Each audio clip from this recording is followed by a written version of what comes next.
It's 3:07 in the morning. The world outside is still. No cars, no birds, no movement. And yet, you're wide awake. Again, you've looked at the clock before. 2:58, 3:11, 3:23. Always around the same hour, that strange time between night and morning. When everything feels heavier, you didn't hear a noise, you didn't have a nightmare, you just woke up. And now you're lying there, eyes open, staring at the dark ceiling, wondering what's wrong with you. You're not alone. In fact, if you asked a room full of people over 60, you'd find something surprising. A huge number of them also wake up around 3 a.m. almost every night. But no one talks about it. No one says, "I woke up again in the dark and I felt empty." No one admits that they sometimes lie there thinking, "Is this it? Did I forget something? Why do I feel so alert and so unsettled at the same time?" You might even get up. Use the bathroom, drink a glass of water, check your phone, check the doors, check your thoughts. And the thoughts? They don't come quietly, they arrive loud, sharp. Questions, regrets, memories, worries, faces you miss, mistakes you made, things you wish you could undo, things you wish you'd said. Why does this happen at 3 in the morning? Why does this hour feel more haunted than any other time of day? This video is for anyone who has ever stared into the darkness, wondering, what's happening to me? It's not just about sleep. It's about what your body, your mind, and your emotions are trying to say, when the world is quiet enough for you to finally hear them. So stay with me. We're going to explore not just the science behind why this happens, but the emotional truths no one prepares us for as we get older. And before you click away, please hear this. Waking up at 3 a.m. isn't always a problem to fix. Sometimes it's a message waiting to be understood.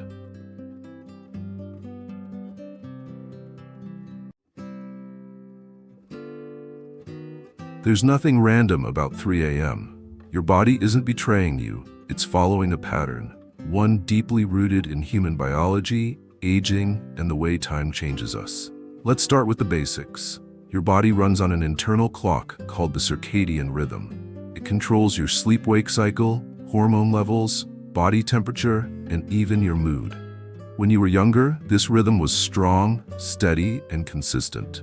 But as you age, that rhythm starts to shift. One of the most important hormones in sleep is melatonin, often called the sleep hormone. Melatonin helps signal your brain when it's time to sleep and stay asleep.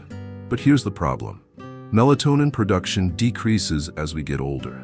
That means your brain is getting a weaker signal to stay in deep sleep, especially in the early morning hours, which is why so many people over 60 wake up at 2:30, 3:30, like clockwork. And it's not just melatonin. Around this same time, 3 or 4 in the morning, your body's cortisol levels, that's the stress hormone, begin to rise. Why? Because your body is preparing for the day ahead. It's starting to wake up, even if you don't want it to. Now combine that with a bladder that doesn't hold as much, joints that ache, or even mild pain that creeps in overnight, and you've got a recipe for disturbed sleep. But there's more. As we age, we spend less time in deep sleep, stage 3, and more time in light sleep. Which means even the smallest noise, change in temperature, or flicker of thought can pull us awake. It's not your fault. It's biology. It's the natural process of aging. But that doesn't mean it's meaningless. Because here's where science ends, and something deeper begins. When we wake up at this strange hour, we're not just responding to chemical shifts in our bodies. We're also opening the door to parts of our inner world that we don't visit during the busy hours. That's why the next part of this video matters. Because what happens in your mind at 3 a.m. might be telling you more about your emotional life than any blood test ever could.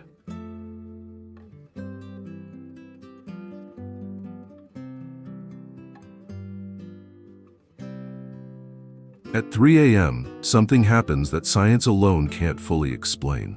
The body may wake first, but it's the mind that refuses to go back to sleep. It's quiet outside, the house is dark, no distractions, no conversations, no television hum or street noise to drown out what's inside. And that's when it begins, the flood of thoughts. At 3 a.m., You're not thinking about what groceries to buy. You're not planning tomorrow's errands. No, you're thinking about your life. About your children who don't call as often. About the friend who passed away last year. About the regret that still aches like a sore muscle from something you said in anger or something you didn't say when you had the chance. You start replaying moments you thought you'd forgotten, a laugh, a goodbye, a silence that lasted too long. You wonder, did I do enough? Have I wasted time? Is this what aging is supposed to feel like? And here's the most haunting part. At 3 a.m., those thoughts feel more real than they do during the day. They feel louder, sharper, more convincing. Because the filter that protects you, the one that says that's not true or you're just tired, is asleep. So your doubts take the stage, your fears get louder, your loneliness stretches out and fills the room. You may feel like crying, or maybe you just feel numb, disconnected, strangely alert and strangely hollow at the same time.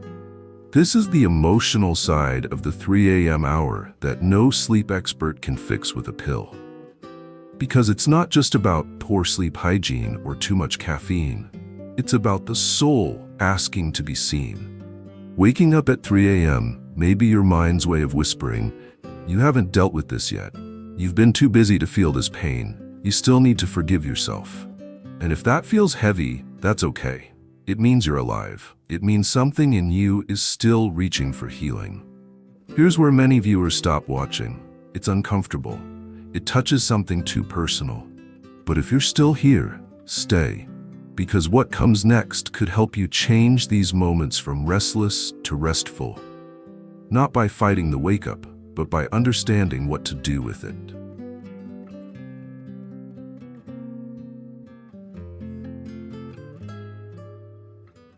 You might think your 3 a.m. wake-ups are just a part of getting older, but sometimes they're not just caused by biology or emotions.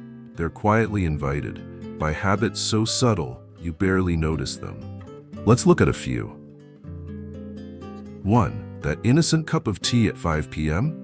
If it's black tea or green tea, it probably contains caffeine. And as you age, your body metabolizes caffeine more slowly. That means what didn't affect you at 50 might now keep your brain humming through the night. Or 2. Using your phone or tablet in bed. Even if you dim the screen, the blue light still signals your brain, stay awake, it's daytime. Plus, scrolling through news or social media can trigger stress, right when your body is trying to wind down.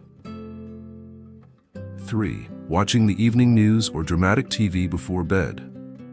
Your nervous system doesn't always know the difference between real stress and imagined stress. A violent scene or upsetting story can send your adrenaline soaring, even if you're safe in bed. 4. Emotional clutter. What you don't express during the day doesn't disappear, it waits. And sometimes it shows up at 3 a.m. because it finally has your full attention. Unspoken anger, unresolved grief, lingering guilt. They don't just disappear when the lights go out. 5. Sedentary days.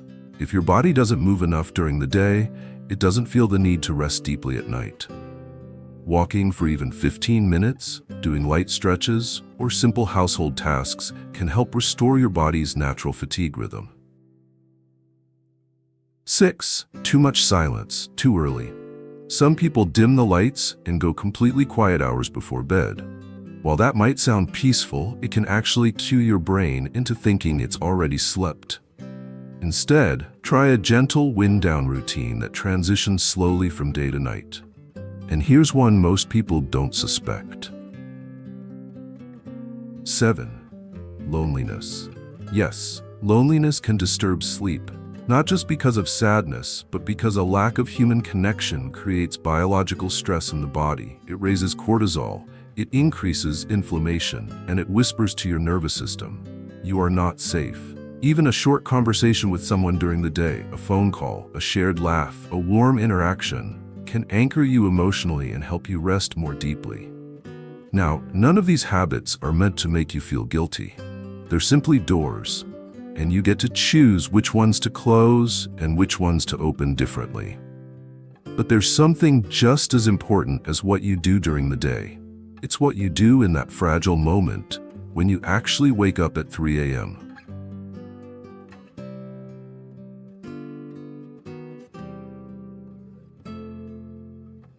So you're awake again. It's 3:04 a.m. The room is quiet.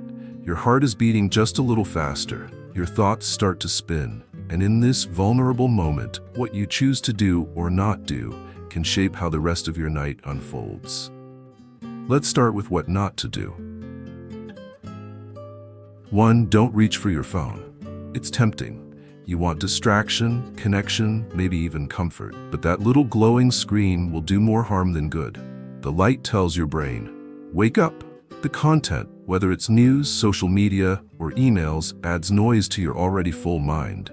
And worst of all, you'll fall into the black hole of scrolling and lose your chance to fall back asleep naturally. 2. Don't turn on bright lights. A harsh burst of bathroom light or hallway glare tells your brain it's morning.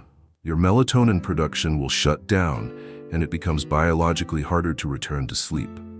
If you need light, use a soft amber nightlight or dim lamp. 3. Don't start problem solving. Your mind wants to fix things at 3 a.m. It brings up finances, family tension, health fears, unfinished conversations. It pretends it's helping. But here's the truth. Your brain is not in problem-solving mode at this hour. It's in survival mode. You will not make wise decisions in this state. You will only amplify anxiety. Don't self-blame. I'm broken. I'll be a mess tomorrow. What's wrong with me? These thoughts sneak in quickly and quietly, but they turn a natural sleep disturbance into an emotional crisis. Waking up does not mean you're failing at aging. It means your body is doing something it has done for thousands of years, protecting you during a time of transition. 5. Don't go for that snack unless it's intentional. Midnight snacks, especially sugary or carb-heavy ones, can spike blood sugar and interrupt your circadian rhythm. If you truly feel hungry, a small protein-rich snack, like a spoon of yogurt or almond butter, can help. But mindless eating at night usually creates more problems than it solves. And finally, 6. Don't suppress the emotion. What if your 3 a.m. wake-up isn't a disturbance, but an invitation?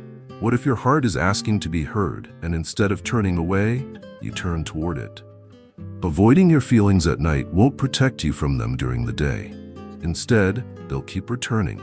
Louder, more restless, more persistent. So now you know what not to do. But what should you do instead? How do you turn these strange, sleepless moments into something healing instead of haunting?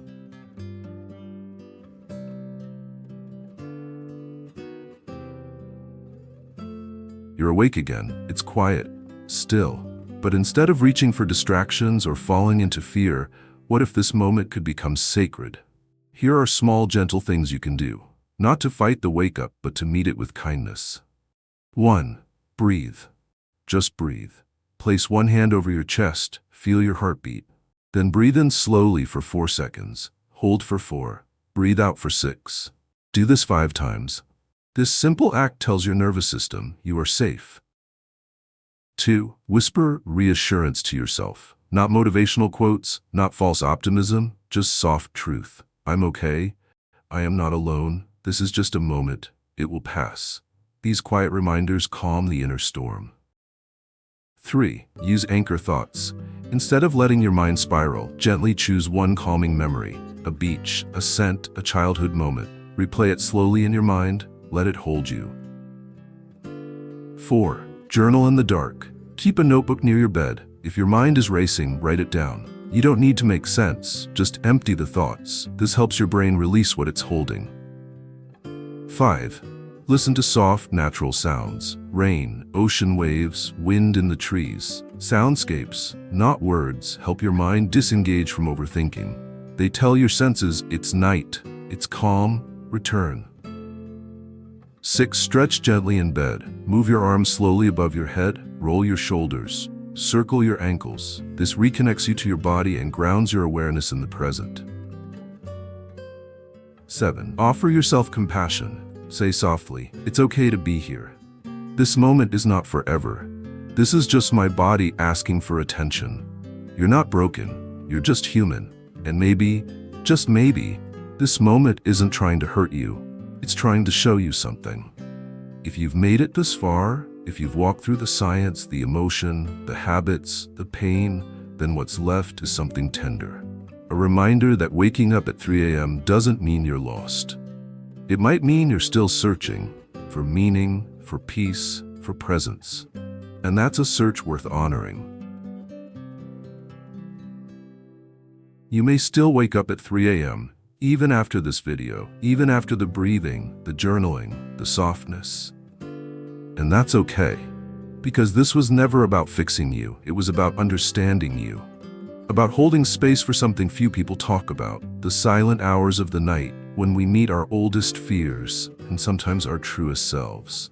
So the next time you wake, don't panic, don't punish, just pause. Place your hand over your heart and remember, you are not the only one lying awake in the dark. There are thousands of others right now doing the same. Not because they're weak, but because they're human. This hour doesn't have to be your enemy. It can become your teacher. It can show you what needs healing, what needs forgiving, what still matters, deeply, quietly, and completely. So if this video spoke to you, if you felt seen, understood, or simply a little less alone, then stay with us. At Golden Pathways, we're building a space where aging is not feared, but honored. Where midnight thoughts are welcomed and the questions we carry are finally given voices. Subscribe to this channel, not just to watch, but to feel, to grow, to remember that you still matter, you still belong, and even at 3 a.m., you are not alone.